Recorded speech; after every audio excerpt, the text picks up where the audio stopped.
Good morning and welcome to Coffee Talk with Indie Life Adventures. I'm the D, he's the N, and we're here on the very last day of March in 2025, waking up in Calvert Marina here in Solomons, Maryland, where we spent the weekend at the dock. We didn't take the boat out. We're working on de-winterizing, and I was working on finishing up my ASA class.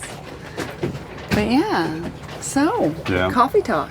Coffee Talk. Maybe we can talk about what we did this winter. Well, let's talk about our coffee cups. Oh, yes. Okay, go ahead.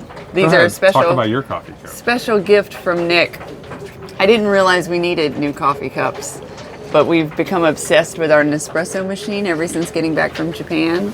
And these are the perfect size coffee cups to hold a shot of Nespresso, though ours are different because I like a lot of frothy cream or frothy milk with mine. So, but they keep them hot and delicious. And though I don't consider myself a Yeti girl at all, I must say these are really great cups. So, this episode of Indie Life Adventures brought to you by Yeti. Yeah. I don't remember what they call these, like Rambler, Travelers. I don't know. Mine even has a lid. I don't need the lid right now, but I got her a lid for it. They're cozy cups. And mine's a salmon color, they say. Mm-hmm. And I got this one. It's 4 ounces. Hers is 6 ounces. So originally what had happened is I bought these. And I was like, hey, look, I got us some cute little Yeti cups that'll fit our Nespresso machine. And it's perfect amount of size because the 4 ounces is the 4 ounces that you get when you do a Nespresso. For not the small pour, but the large pour, right? And so I was like, it's perfect because I was down in Florida for 2 months, and I took the Nespresso machine with me. She basically forced me to take it. So he loves the Nespresso a little more than I do. Yeah, anyway, it worked out well for me because I was able to make single serve coffees in the morning before I left for class. And maybe this episode is actually brought to you by Nespresso. Yes, it's my favorite Nespresso. So anyway, long story short, I bought these because they were going to be the perfect size, and I saw them, and they only had this color, and I still wanted them. And then I realized they had this nice, like, enamel, porcelain kind of like coating on the inside. So that kind of made it even better. And then, so I explained to her how I got these coffee cups, and she was like, is there room for cream or milk? I'm like, I mean, maybe a little, not much. And so she was not happy with the purchase. She thought I had made a bad purchase. So I'm like, well, I didn't see them, but there are coffee cups that are 2 ounces bigger. They're 6 ounces instead of 4 ounces. So that means you can have 4 ounces of your coffee and 2 ounces of cream. And so when the next chance that I got, I promptly purchased 2 more coffee cups. So that brings us to a moment in our life where we need to now purge coffee cups because we have too many coffee cups in our life. Yeah. So go ahead. I was going to say, when I hit record and said this was going to be Coffee Talk, I did not actually realize that meant literally. This is Coffee Talk. So tell us about our winter education. We've both taken on some boater education over the winter, though Nick really excelled and went big. I went small on my boater education. You did all right. It wasn't small. It was just a portion. So, as we talked about on one of our previous recordings, I went to, it might have been our last recording, I think. Who knows? I was preparing to go to Stuart, Florida to the Chapman School of Seamanship, and that has since transpired. Yes. And I have completed that. And so we thought it'd be kind of fun to give you guys a little bit of insight on our winter education and talk about where we were, what we did, and a little bit about the experience. And then we'll follow up with a blog post maybe that's more in depth about the exact names and details of all the certifications and maybe some other insights that we don't reveal in the video. How about that? I think that's good because we're going to try to keep this concise. Though since we've already spent 5 minutes talking about coffee. We're never concise. I think the real takeaway from this video is that you spent 9 weeks in sunny Florida while I spent the winter in snowy, icy Virginia. And I must say, I was super jealous. Like, each day you were going out on boats and you were doing interesting training and sharing pictures of the palm trees and the water and seeing the manatees. And I was walking to work and in my snow clothes and trying not to slip and fall on the icy sidewalks, because this was one of the worst winters in Virginia as of late, because last winter was very, very mild. So yeah, each morning when we'd have our coffee, and I'd tell him the temperature it was in Virginia, and there were many times it was like 80 degrees in Florida. Yeah. And it's like, what? So I would say that's the takeaway. If you have the opportunity to spend a winter in Florida, do it. I agree. So, back to the coffee cups. You can see the inside of this coffee cup has that nice lining. It actually keeps it from getting stained. It's kind of nice. But the reason I bought these coffee cups was because you notice with small coffee, like a 4-ounce coffee, they don't stay warm very long. Especially if it's in a normal size mug. In a normal size cup, or one that doesn't have any insulation. So these Yeti cups have insulation. This will stay warm for a little bit. And if you insulate it with some foam on top of it, the coffee stays warmer even longer. Now, although someone might ask, why on earth do you need to take your time keeping 4 ounces of coffee warm when you can finish it in like 4 sips? Because you want to enjoy it. Yeah. I'm done with my coffee. So moving on, Florida, Stewart, Florida was. I actually stayed in a Verbo. I don't know if that's the correct terminology. VRBO, is that what it is? Verbo. Yeah, Verbo. And it was it wasn't actually in Stewart. It was in Port Salerno on the other side, but it was just right across like the Manatee Pocket from the school. And Manatee Pocket is like right there in Stewart. And if you know the area, then you know right where I was. And so that was phenomenal. I think I was about 2 miles from the school, and allowed me to have a really short commute. It's a cute little town. They've got, it's kind of quiet.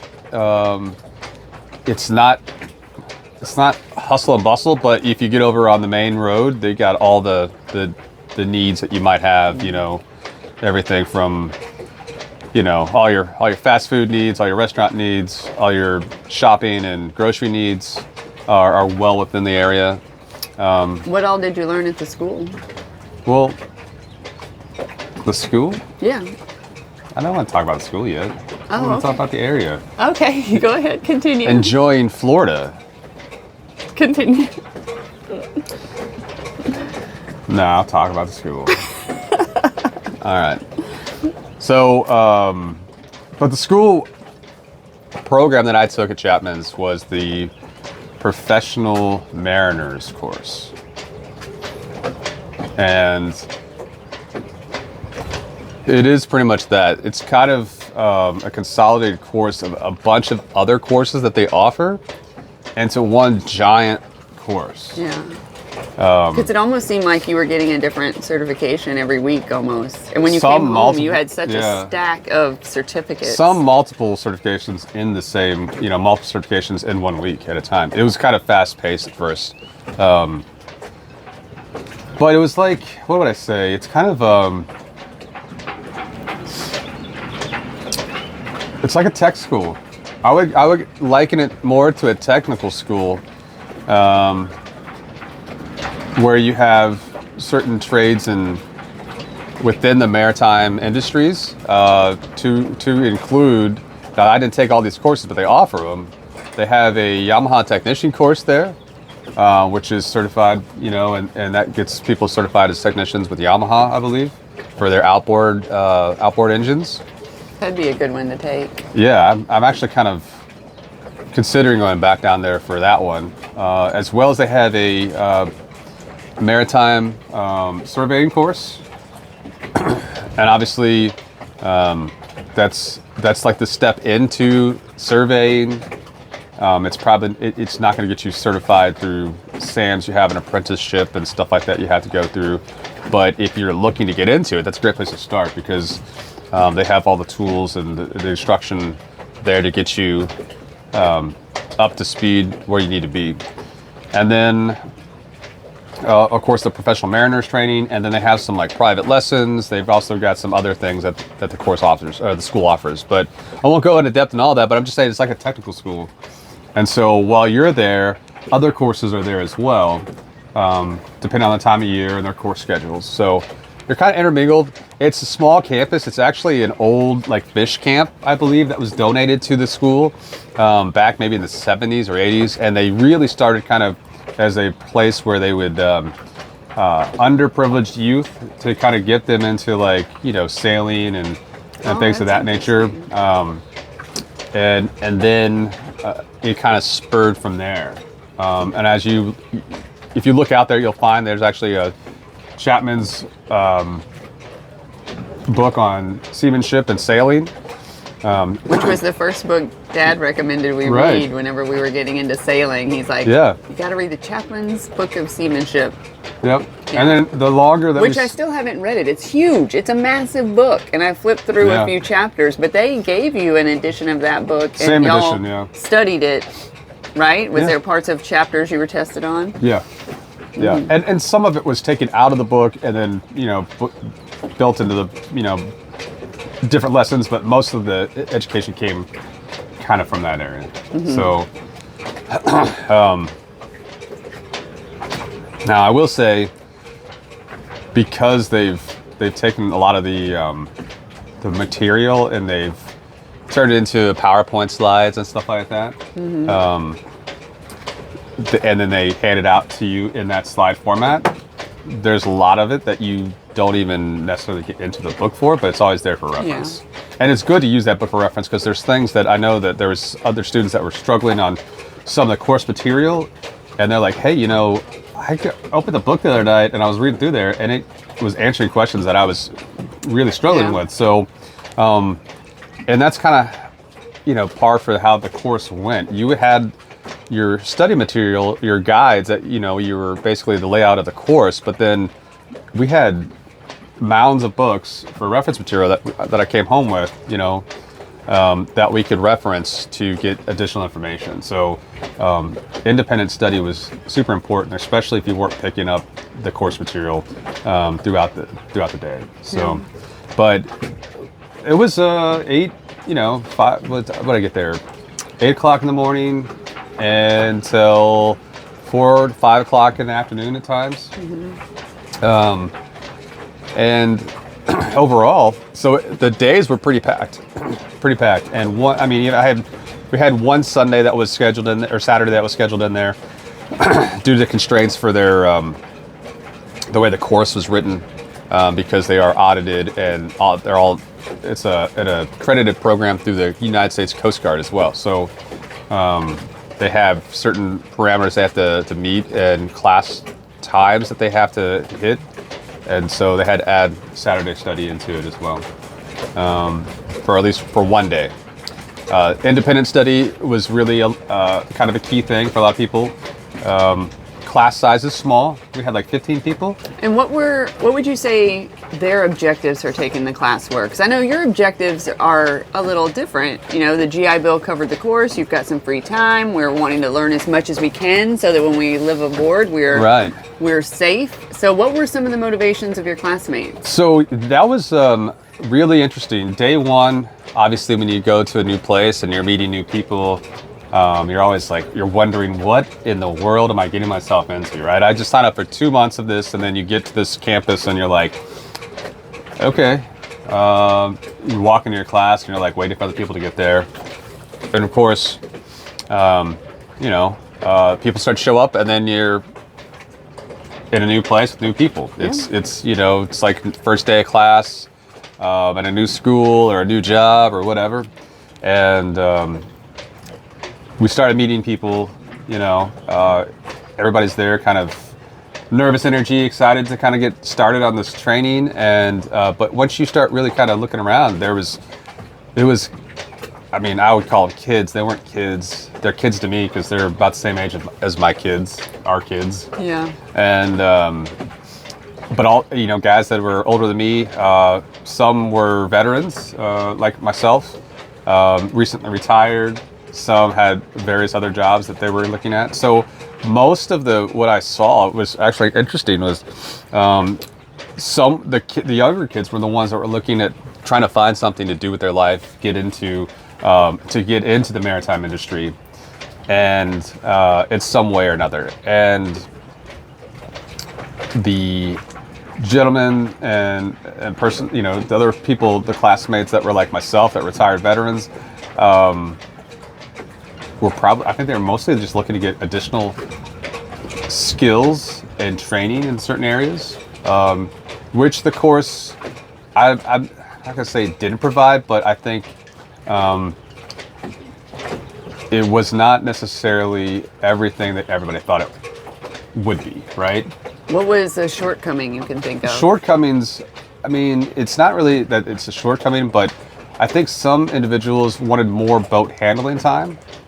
We got 18 days of 18 sea days while we were there, verified through the school, and that included some, short offshore passage, a lot of docking and boat handling skills in close quarters and stuff like that. On motorboats. On motorboats, yes. So it's not a sailing course, and I'm sorry, I just can't tell you that it is. It's not a sailing course. It's a boating course. It's a maritime course, really. And so you work your way up from single motor outboard motor boats up to twin inboard boats up to 40 to 50 feet maybe. And that was fun. It was good. Yeah. It was good because I haven't had a lot of experience on power boats, right? So it was nice to open that up as an option and an opportunity, because it's just it's different than sailing, as anybody might know. If you've been sailing and your only kind of experience is sailing, then I'd recommend it. I think it's still going to make you a better boater. Definitely, it's putting yourself out there. But so anyway, back to the people in the course. They were just, like I said, it was a variety of people from different places. Some were from the area, some were out of the area. Some of the younger guys and girls had taken, time out of their life and money from either loans or out of savings to put towards a course in hopes of getting certifications that are going to make them some money down the road. So definitely some vocational training that they're looking for.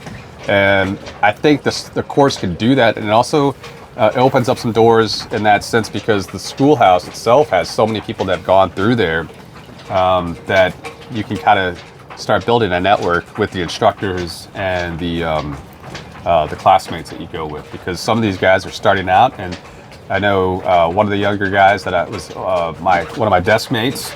He was out of the area. He was right there in Stewart, but he'd been working in the Bahamas or the Caribbean area. I think his next job was going to be down in Puerto Rico. So, but he had been working, since he got out of school, and has been, doing stuff like that. So, to the point of what it all means, right? I guess really for me it was, I wanted to get some more education and training, and the fact that they offered certifications and testing for Coast Guard certifications.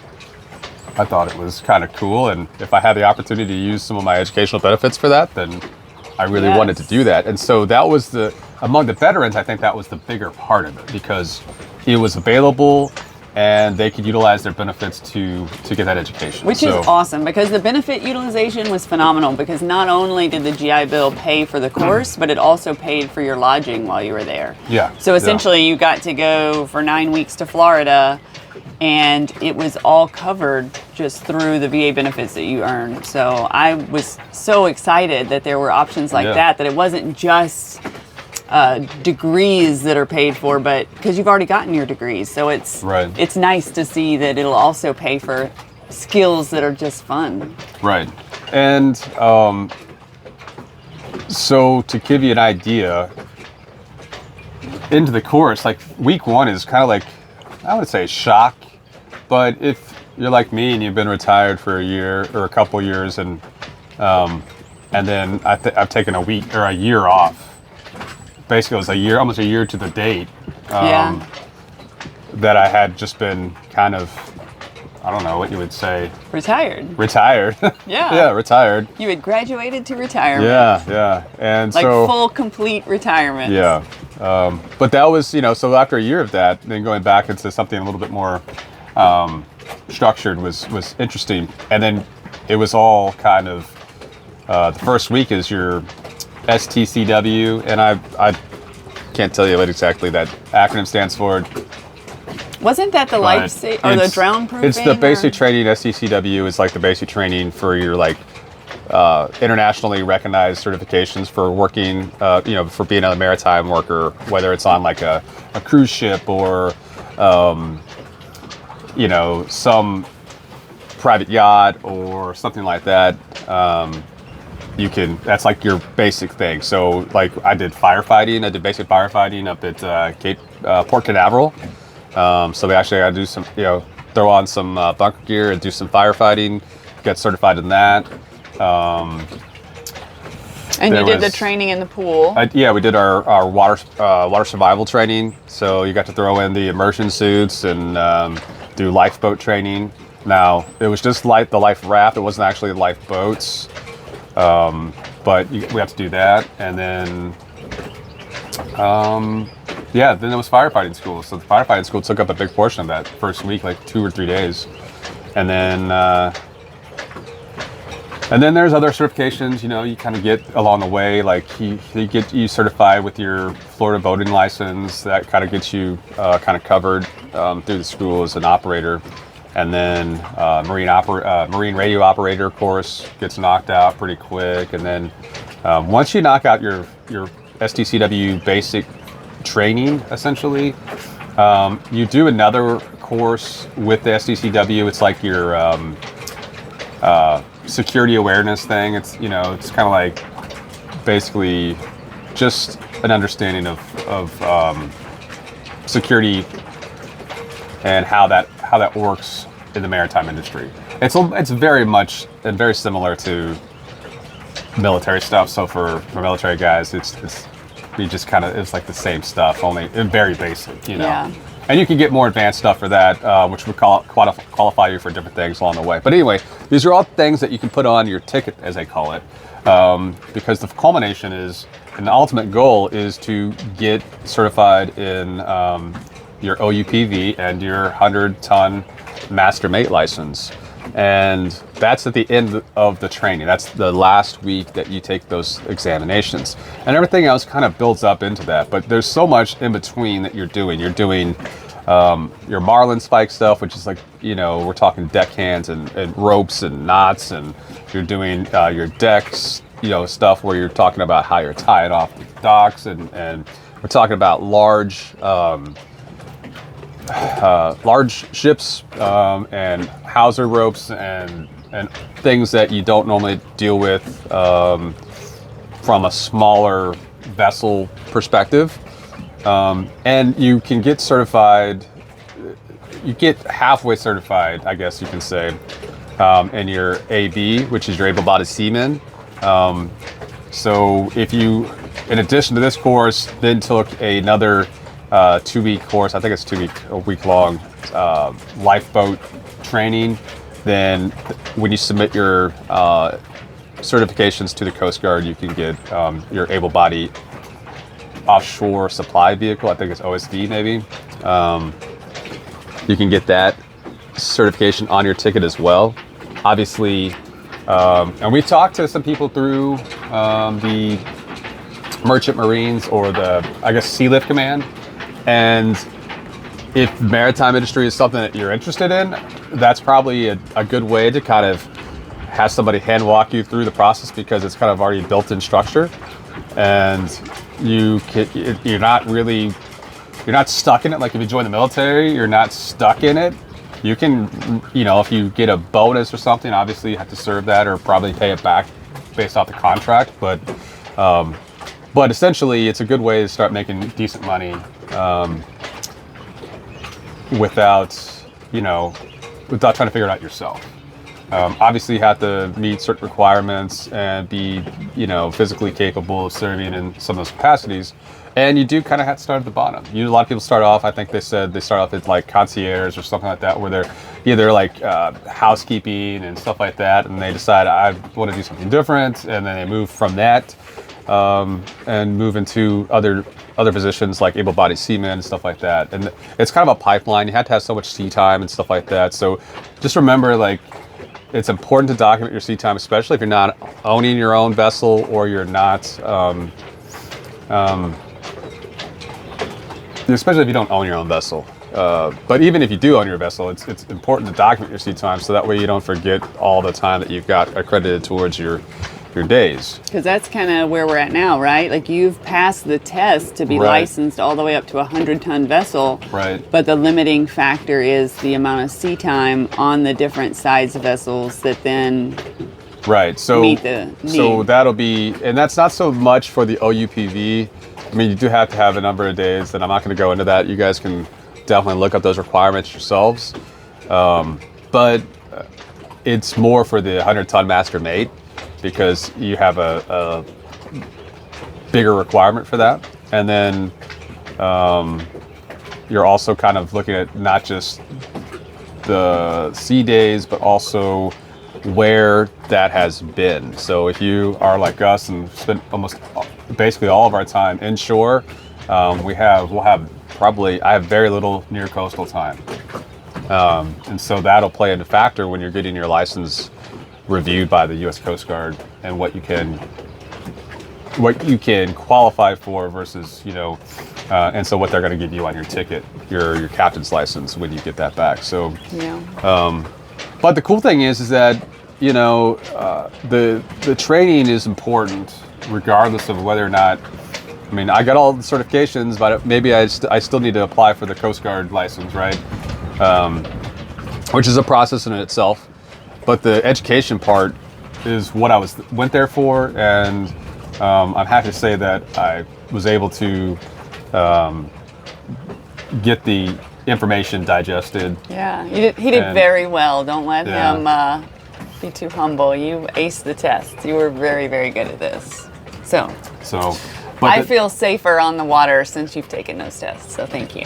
And the cool thing is that, with Dory, she's doing her education kind of online and has taken some NC classes over the last couple weeks. Yeah, it just so happened that right across the creek, like really a very short dinghy ride away, they had offered a ASA 105 class, so American Sailing Association 105, coastal navigation, and it was over 2 weekends, and yesterday was our final exam. So I graduated, have finished that, and it was essentially like Army Land Nav, but on the water. So you've got all your charts, and I'm gonna let you talk, and I'm gonna get some more coffee. Okay, sure. Here's my cup too, my love.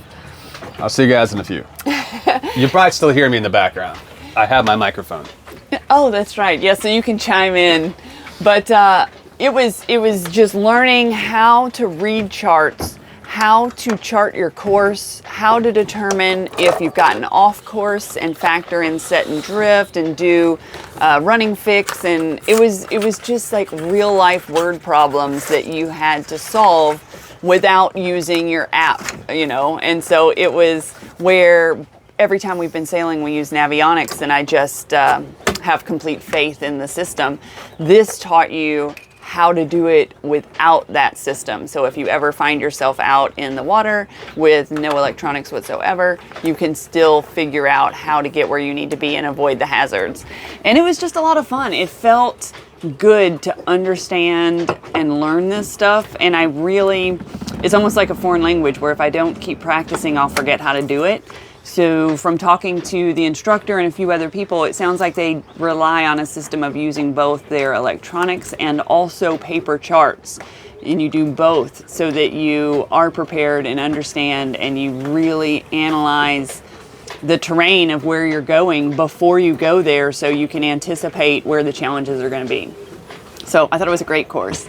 The other course I'm in right now is an online course paid for through Army Credentialing Assistance to get my OUPV certification, which, hell, I can't even remember what that stands for. Uninspected Passenger Vehicle. Vessel. Something. Yeah. And people call it the six-pack license. Yes. And that one, I'm doing it online. Why do they call it six-pack? What? Why do they call it six-pack? Because it lets you have 6 paying customers on your boat. So essentially, once I have that certification, which Nick already has passed the test for this, it would allow us, if we wanted to charter our boat, we could have up to 6 paying customers on our boat, and we would be certified captains. And that one is completely online. So I'm glad I took the in-seat class here with the ASA 105, because it's covering the same material, but it let me have that classroom setting and have the instructor to answer the questions. So it was a supplement to help me for whenever I do take the OUPV test. But yeah, and it's great too now that Nick's back and has filled his brain with all this boating stuff, because as I have questions, he's my go-to person. He can help answer and clarify things, and it's also been fun just quizzing each other on rules of the road and trying to ingrain this boat knowledge to where we know it, because once we're living on the water, you have to know this stuff. I mean, to be safe and to not cause accidents. So I'm glad we're doing it. 9 weeks. It was 9 weeks of imprinting that stuff on my brain. Oh yeah, yes. But I think this kind of covers it. By the time he gets back with our coffee, we'll conclude the video. But the point of it all was to say, there's been no videos over the winter, but we've been really thinking about boating and learning this stuff and are excited about this year of sailing. We intend to really try to discover the Chesapeake and test our limits and go more places and put into practice what we've learned so that we can get better and better and better, and eventually hope to outgrow the Chesapeake and be able to go and explore along the East Coast. All right, see this? This is a nice cup of coffee that I can't get in focus, but on my sailboat. Which we'll have to figure out what solar requirements are necessary to power an Nespresso when we're on anchor, because right now we're spoiled with shore power. So we may have to revert back to a French press whenever we're not powered up. But while we're here with the power, we're savoring our Nespresso with our frothy cream, and appreciate you taking the time to listen to us talk about our winter of learning, and are really excited about the future videos we're going to have to show you all the places that we're going to discover on the Chesapeake. Yeah, so maybe just to wrap up from me, I think, it was 9 weeks of like rules of the road and boat operations, and a lot of the instructors there are, what would I say, several of them are retired Coast Guard, retired Navy, had experience doing towing, stuff like that. And that's another thing that you kind of get a little bit of introduction to, is the towing and things of that nature. Anyway, the whole point is that if you have the opportunity, whether it's at your local your local yacht club or sailing club or any of those outreach programs that put on some education, the Safety at Sea program? Oh yeah, we haven't done that one yet. We haven't done it, but we want to. That's another one we want to do, and I think they do some overboard training, stuff like that. Mm-hmm. Which I got to do some of that while I was there with some dummies and stuff like that. So, the point is that if you're serious about being on the water, you should be, serious enough to get some education on it. And while it's good to, I like doing stuff myself and training or educating myself, right? But it's nice to have that in-seat portion of the education. Yeah, So- no, I thoroughly agree. It's nice to have the in-seat portion. I loved the Sale Solomon's class there that I just finished up, and it's made me a little more eager to finish the online class and get that knocked out so we can go through the Coast Guard steps to actually get our license. But yeah, but mostly I'm just excited to get out on the water in a sail and really explore. Right, and I really haven't got the chance to get out on the water since I've been back. Mine is just our dinghy, which we will probably do a short video on that later today, and that'll get posted as well. So we can show you our new dinghy and Or new motor. the dinghy that's last year's dinghy, and then the motor that we're going to be using from now on. So stay tuned and look for more content to come, and we will work on our, what's the concisity? I don't think that's a word, but we'll get there. Yeah, let's shrink it down. I'll stop talking as much, maybe. Well, hope everyone enjoys their coffee. Thanks for joining us, and we'll see you again soon. And Indie Life Adventures out. Yeah, out.